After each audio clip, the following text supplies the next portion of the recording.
everyone and welcome back. This week we're continuing our journey through the Beatles albums, presenting some variations of them both on CD and on vinyl, checking out how they look, what contents they have, and to a certain extent how they sound to me. And in this third episode we're looking at the third studio album from the Beatles, released on the 10th of July 1964 in the UK, A Hard Day's Night.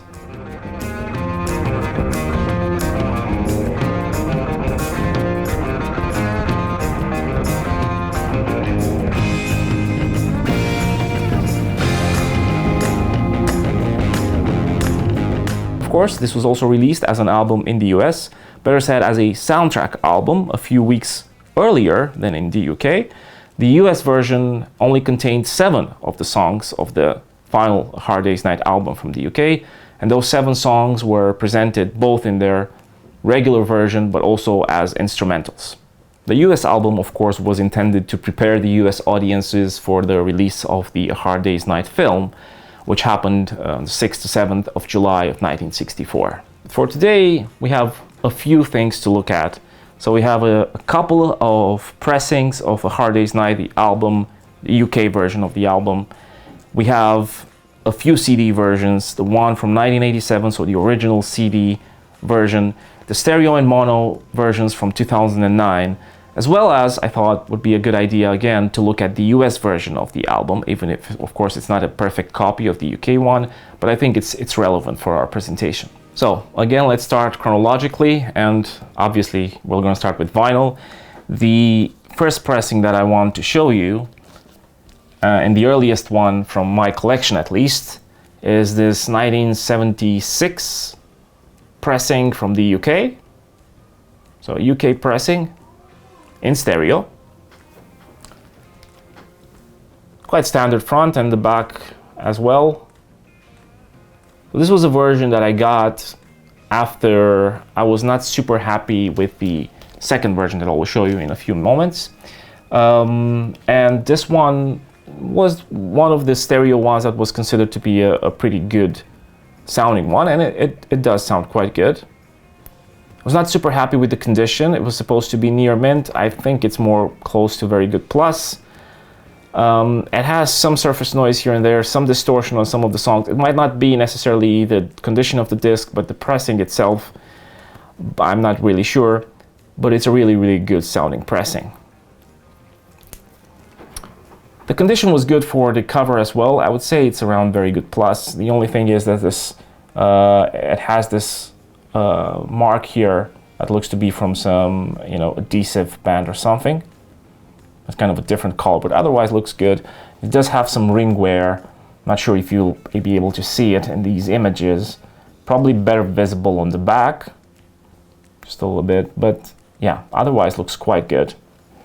Let's take a look at the disc as well. So again, because of the period, this is a silver on black label with the rectangle Parlophone logo on the label, of course the EMI one at the bottom. Pretty standard for the period, I would say. This is for UK pressings. Now this also has this sort of vintage looking poly inner sleeve. Not sure if it's the original one. There's nothing printed on it, and usually those ones have. This one has something written in pencil here at the top. It's 2004 as a date, but also mentioning 1964. So yeah. Otherwise, I would say, pretty regular pressing of A Hard Day's Night, with the stereo mentioned here on the top, the writing of the title of the album in red letters. And then to kind of compare, the second version that we'll be looking at is the one that I got from the BC13 box, a Dutch one, and it's a Dutch pressing, again stereo, of course. This one, again, as with the Beatles, I could not really find a proper date for it. So it's a Dutch pressing. It can be from anywhere between 1977 and 1983, 84 or so. Again, it's a pretty good reproduction of the original one, so we can compare actually the back as well, right? Of course, the color for this and the sort of condition of this sleeve was a little bit better, but the problem with this one, you know, were these spots here on the top, especially visible on the white side or the white portions of the cover. But the differences on the front, at least, especially, are coming from the fact that the title is written in white letters. There is no stereo mentioned here. Otherwise, you know, pretty much standard, let's say. And the disc, again, I didn't have the original proper sleeve, so I replaced the one that was in here with this black poly inner sleeve. The label is again silver on black, but this time is the one that was used on these Dutch pressing, so no rectangle, as you can see. You know, the unauthorized public performance, broadcasting, copying of the record, prohibiting, blah, blah, blah, all of that text, you know, as a circle around the label, and just the titles of the songs. Now, I think, as I mentioned before on the channel, the Dutch pressing I wanted to replace because it did have quite a lot of surface noise, or more than I would, you know, care to have. It isn't overbearing. It's just, again, for me, it's a little bit weird. I really like my vinyl to be as clean as possible, or at least to have one version of each album that I love in a clean vinyl situation. And I do accept some surface noise here and there in the quiet portions, and if it's not too overpowering, or if I would have like an original pressing or something, yes, I would definitely accept it. But otherwise, I'd like to have at least one version of a Beatles album that sounds as clean as possible. And I know that is possible because I have many discs, like, you know, the Magical Mystery Tour one, which sounds great, the Tony Sheridan one that is behind me that sounds great, of course the red and blue ones, and so on. There are others as well, so it's definitely possible. You just need to find the right one.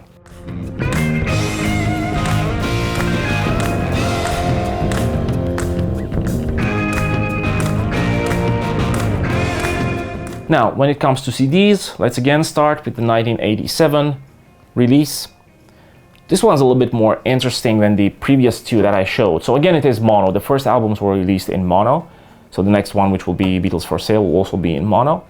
But, you know, the other two had here on the back, so you can see the back, you know, the barcode, track listing, Parlophone logo on the bottom here, but also here on the top where it says mono, they had these monikers, the ADD, AAD, kind of signaling what source material was used, if it was analog, if it was mastered, remastered, whatever, and analog and then put on the disc, or if there was a digital, you know, mastering, remastering, mixing, and so on. And so this one, as opposed to the other two that I showed before, actually below mono it says ADD, but these were some batches for some of these albums that were marked as ADD, but actually then they had this additional sticker added to correct this, and saying that ADD actually should be read as AAD.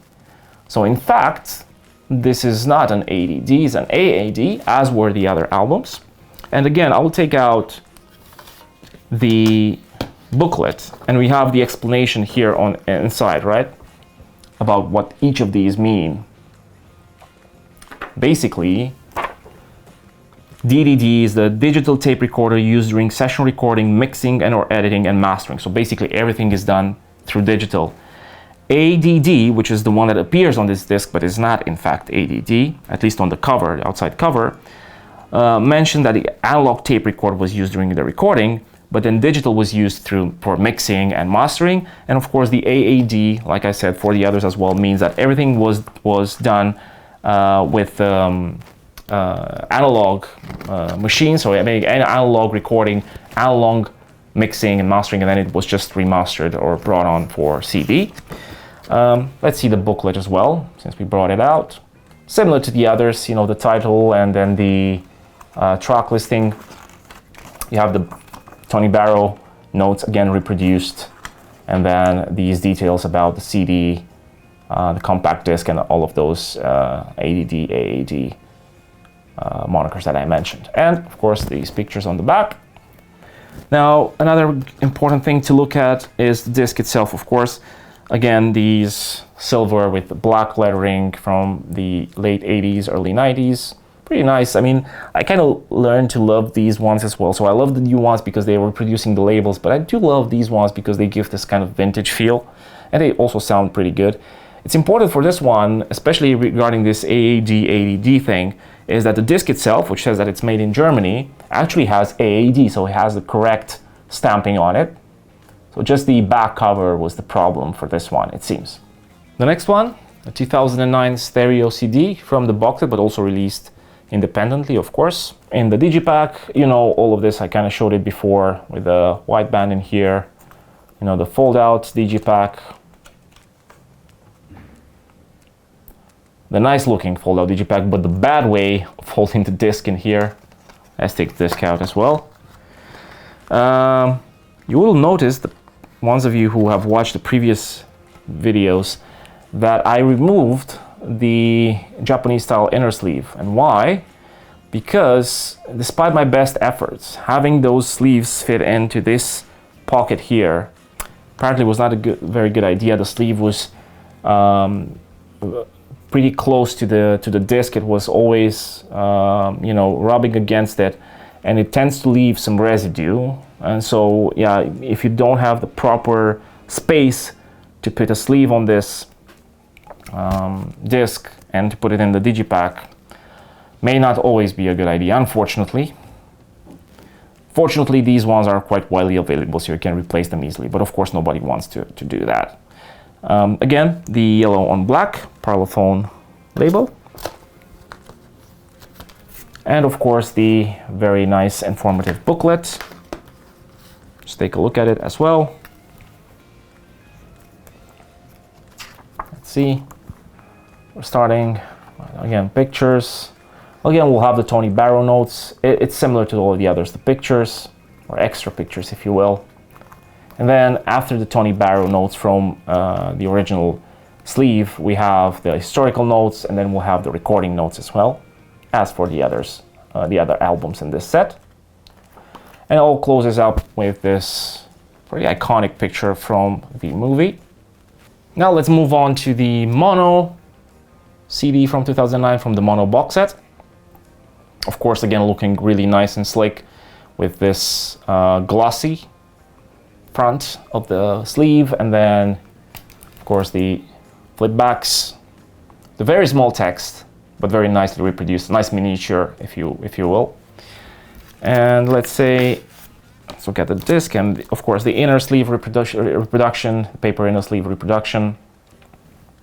Then the disc itself, again, a nice, trying very hard not to touch these improperly. The very nice yellow and black Parlophone label for the mono album.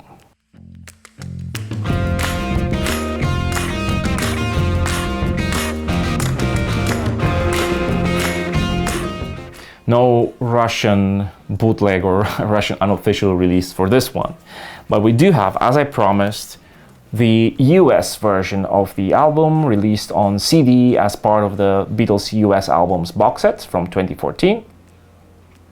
Again, I like that they kind of did what they did with the mono set, in the sense that they tried to reproduce the vinyl album sleeves.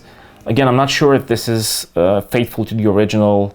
You know, to me it seems a little bit cheaper because it has this cardboard outside part, and then the backside, as it looks, it's not a part of the cardboard. It actually seems to be a picture, you know, just piece of paper that was glued on to the cardboard outer sleeve. I'm not sure if this was the case with the original ones. The US fans who have the original albums can let me know in the comments, if you will, if that was the case. But for this one, for this CD reproduction, and instead of having it like this, where you have the external part, or the front part of the sleeve, you know, the glossy cardboard part, which is flipped back and then glued with the flip backs here on the back side. And the back side is also a cardboard piece, right, that is nicely printed. Here, again, the front side, it is a cardboard piece that is printed, that is folded, but then the back side seems to be just a piece of paper, a very thin piece of paper, which was then glued on. Not super great, if you ask me. Also, no glossy finish. It doesn't bother me that much, but of course when comparing to the other one. Let's take this disc out as well. So here the sleeve is a little bit different than the other US albums because this album was released by United Artists, as was the movie. So you have this specific United Artist inner sleeve. It's not a bad one. It's a nice variation to have, and I especially like these miniatures, right? And then we also have the disc itself and again the Japanese inner poly sleeve. And this one, again, I like it. It's special versus the other Capitol albums because, of course, it has the United Artists label on it, which is a nice variation to have in a collection, I think.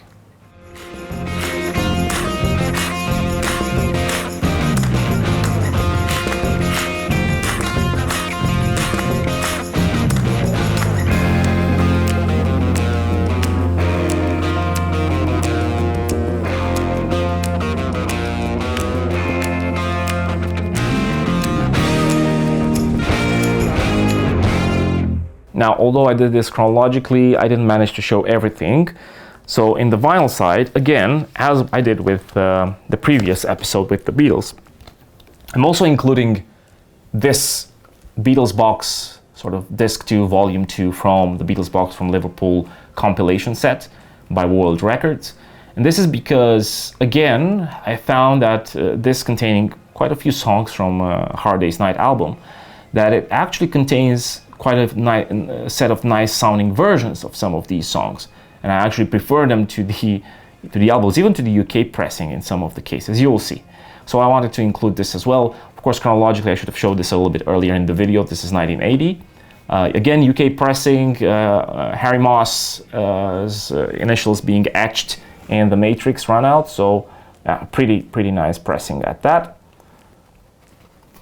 The back as well, the track listing, you can see it right here, and then the notes as with the first volume. And actually for all of these there were these notes by Hugh Marshall, which were interesting, like a history piece kind of describing how they went through different periods. And here the tracks from A Hard Day's Night are split a little bit, so you have some on side A, but I think yes, you have some on side B as well. They're of course mixed together with some singles, like I Want to Hold Your Hand and This Boy are here. And you have Can't Buy Me Love, You Can't Do That, Hard Day's Night, Should Have Known Better, If I Fell and I Love Her on side 1. And then side 2 is Things We Said Today, I'll Be Back, Long Tall Sally, Call Your Name, Matchbox, Slow Down, She's a Woman, and I Feel Fine.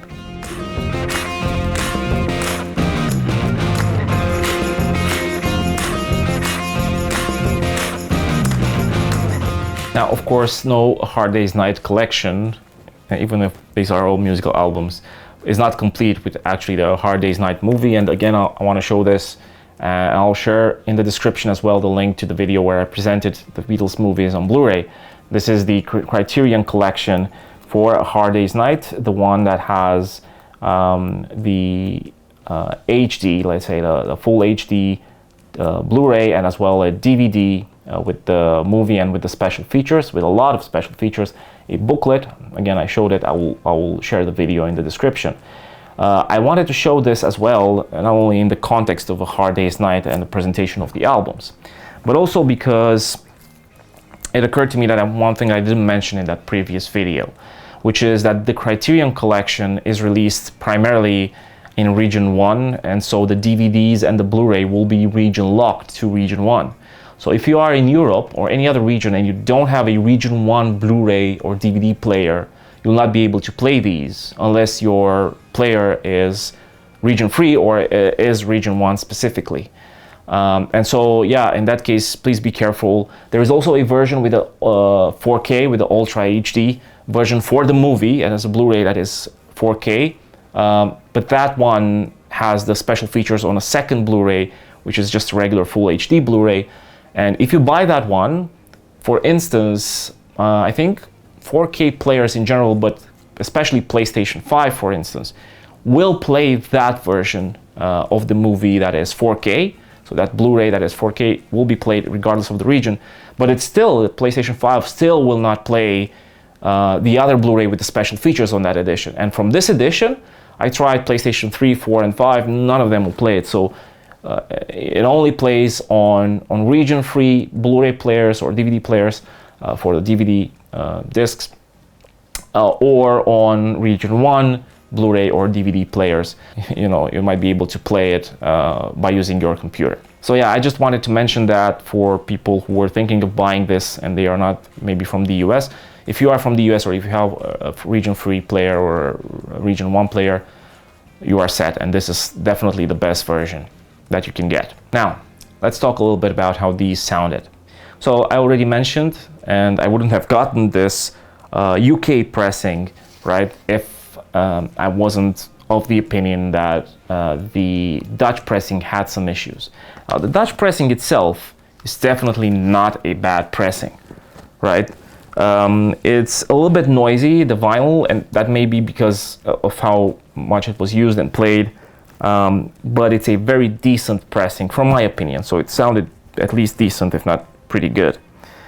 Now, the UK one just sounds a little bit better. It still has some surface noise, this one as well, but it was a little bit better kept. It is definitely, I think, an earlier pressing than the Dutch one. Like I said, the Dutch one is definitely after 77, 78. Not sure which year, but it seems like that's the period that it's from. The UK one is a little bit earlier, and indeed it sounds quite good. However, I have to say that none of these two I consider to be way better sounding or better sounding than some of the CD versions out here, or even than some of the songs that are included on Volume 2 from the Beatles Box. Now, the stereo CD from 2009, as opposed to the vinyl, let's say, it sounds a little bit punchier. You know, there's a little bit more bass, but when it compared to the mono CD of 2009, it just sounded a little bit like the stereo version had a little bit more reverb, just to my ears. And then the mono CD itself is even more punchier and a little bit more bassier than the stereo counterpart. While at the same time, the 87 CD, right? The 87 CD is kind of similar to the 2009 one. It's again in mono, as I mentioned before, but it does sound a little bit cleaner, I would say, just a tad versus the other two. And it's also maybe a little bit louder. Not much to say about the 2014 issue of A Hard Day's Night, the US United Artists album. To be honest, I haven't listened to it that much. I listened to a few songs, but since it doesn't contain all of them, I just had to limit myself to those 7 songs, and they sound fine. They sound very close to the 2009 remasters, which kind of makes sense, right? Because in many cases, these albums from the 2014 US albums collection were based on those remasters. Okay, so let's start with the songs. Now, for the first one, I want to talk about things we said today. So for this one, the two mono versions, both the 2009 one and the 87 one, to me sounded kind of similar. They just sound a little bit bassier and a little bit louder than the stereo ones, for instance. But otherwise, I hardly could distinguish any differences between these two. Now, the interesting part was that in the Beatles stereo CD from 2009 and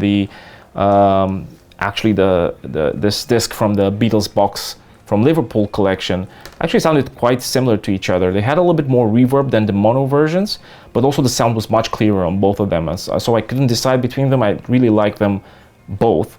For vinyl, to me, this was the best version, at least to my ears. And for CD, the stereo one from 2009 was the best sounding version. On I'm Happy Just to Dance With You, the Dutch vinyl has something that I've noticed, which is that some of the sounds and maybe the instruments are buried a little bit in the mix.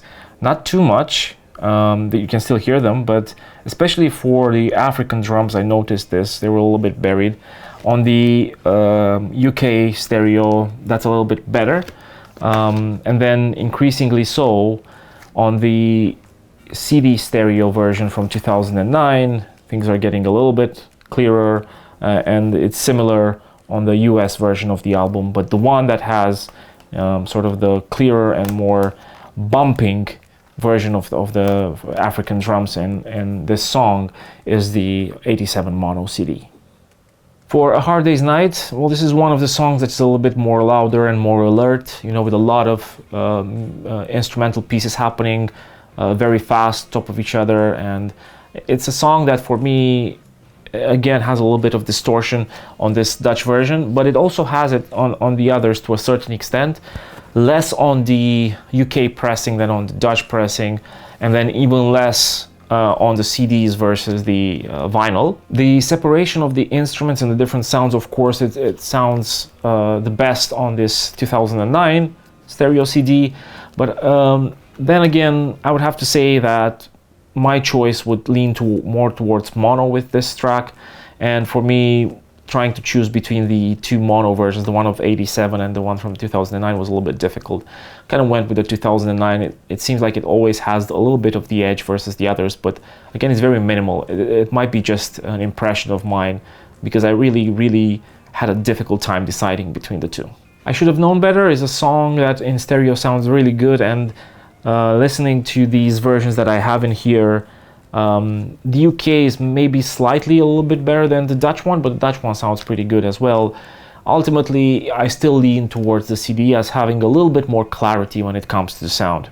On the other hand, for this song, so I Should Have Known Better, the version that I would say comes closer in terms of the quality and clarity of the sound to the 2009 stereo CD is the version on the second disc from the Beatles Box from Liverpool. For If I Fell, which is another favorite of mine from this album, I found that the version on the 87 CD was a little bit louder, and it gave me this impression when listening to speakers that the voices and the vocals from the song seemed a little bit closer to me, the listener, and a little bit more sort of centered, like in this area, when listening to it on the speakers. But on the other hand, to me, the version that I found to be clearer and warmer is still the stereo one of 2009. But this one still has a very close second and third, which were the UK version of the album and the version on the Beatles Box disc as well. Now, we'll not compare all of the songs exactly like with Please Please Me. It would take a very long time. But the last one that I wanted to talk about is Can't Buy Me Love, also because it's one of the better known songs off of this album, along with Hard Day's Night and a couple of others. So for Can't Buy Me Love, this is something that I've noticed for a while, which is there almost always in many of the versions that I've listened to, there was a little bit of distortion. Now, I've listened to the versions on all of these albums on compilations. The only one which I haven't included, which probably I should have, is the One compilation version of that song. However, leaving that one aside, I have to say that I found slight or I think significant distortion compared to other songs, at least on both the vinyl pressings from Netherlands and from UK, but also on most of the CD pressings, to different levels, of course. But I never found that I could listen to this song and hear like a clear version from any of these, with the exception of, again, the disc number 2 from the Beatles Box from Liverpool compilation set. So on this one, I really have to say that this is the best sounding version of the song that I ever heard, or at least from these ones that I have here, and even from some of the versions that I had, from streaming or online. So yeah, excellent version of Can't Buy Me Love on this pressing. Again, you can play a little bit with the bass if you feel like you need more, but the lack of distortion when compared to the others is really noticeable in this case.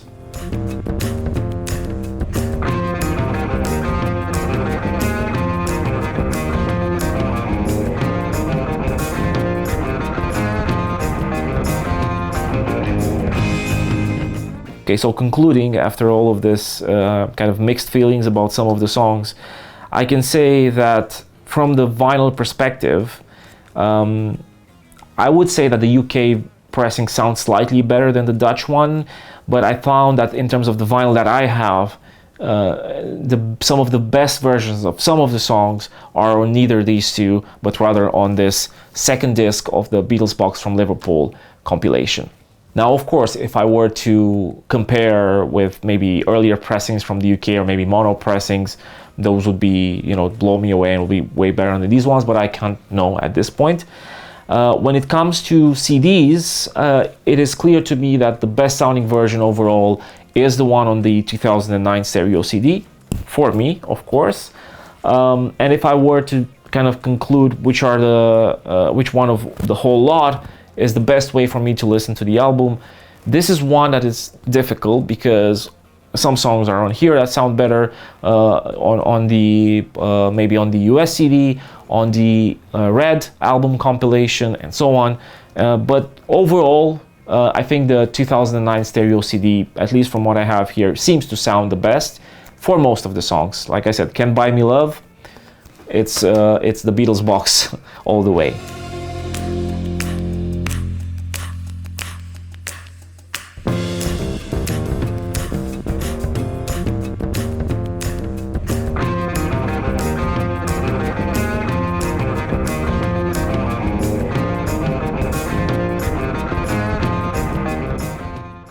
This wraps up the episode today regarding A Hard Day's Night.